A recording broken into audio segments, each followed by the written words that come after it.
Кет деп талай айттым, кетпеді. Ер адам әйелін үйден неге қуғанын айтты. Сәлем достар. Сіздермен бірге өмір айнасы. Каналыма тіркеліп қоңырау белгісін басуды ұмытпаңыздар. Жас кезімде әйеліме кет деп жиі айттым. Анамның көңілін табу қиын еді.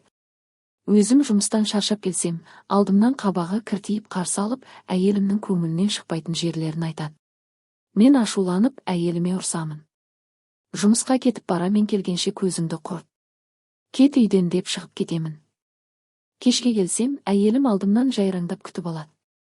Таңқалатыным түк болмағандай үй жұмысына шапқылап кете баратыны.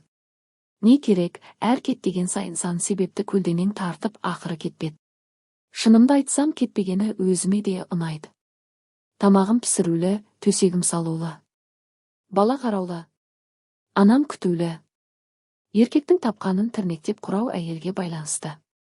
Үйді күйім болған соң қызметім жоғарылаумен болды. Малды бір адамдай таптым. Келін түсіріп қыз ұзаттым. 55-ке толған күнімді қос бестік деп жора жолдастармен дүркірете тойладым. Ертең не болмайтын жерден ескі әнге басып, үйде ұрыс шығарып, тағы кетме-кетке бастым. Әйелім осы табалдырықтан аттағалы естігенім осы сөз болды. Кетсем баяғыда кетер едім. Кетпеймін. Келінім қолымда, қыздарым қияда. Кетсең өзің кет. Жолың әне, сені кім ұстап тұр деп салды. Жүрегім жарылып кете жаздады. Қанша жыл отасып жүріп алғаш рет өзің кет дегенді есту ауыр соқты. Машинаның кілтін ала бергенде қолымнан кілтімді жұлып алып машина, менің атымда деді. Қарасам үй мен дүкенде әйелімнің атында екен. Өз атымда ештеңе жоқ. Ашумен үйден шығып кеттім. Кімге барасың? Дардай басымен дос-жаранның, ағайын туыстың үйіне баруға ұяласың.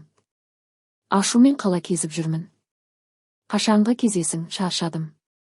Айналама зер сала қарасам, өзім тұратын мөлтек ауданды айналып жүр екенмін. Көзден тасалау жердегі орындыққа отырдым. Есіл дертім үйде. Жанға жайлы үйім, жайраңдап шай беретін әйелім, айтқанымнан шықпайтын ұлым, сызыла сәлем салатын келінім, аталап мойныма асылатын немерем, бар қызығым үйде қалған. Жалғыз отырып алғаш рет жаным жаурады.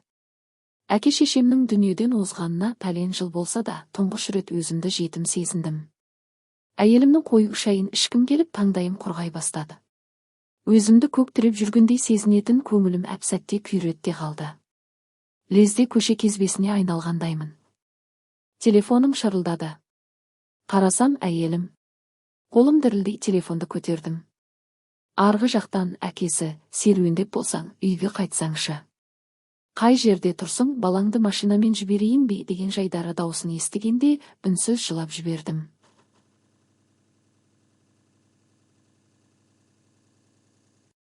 Ұлым машинамен заулата жетіп келді.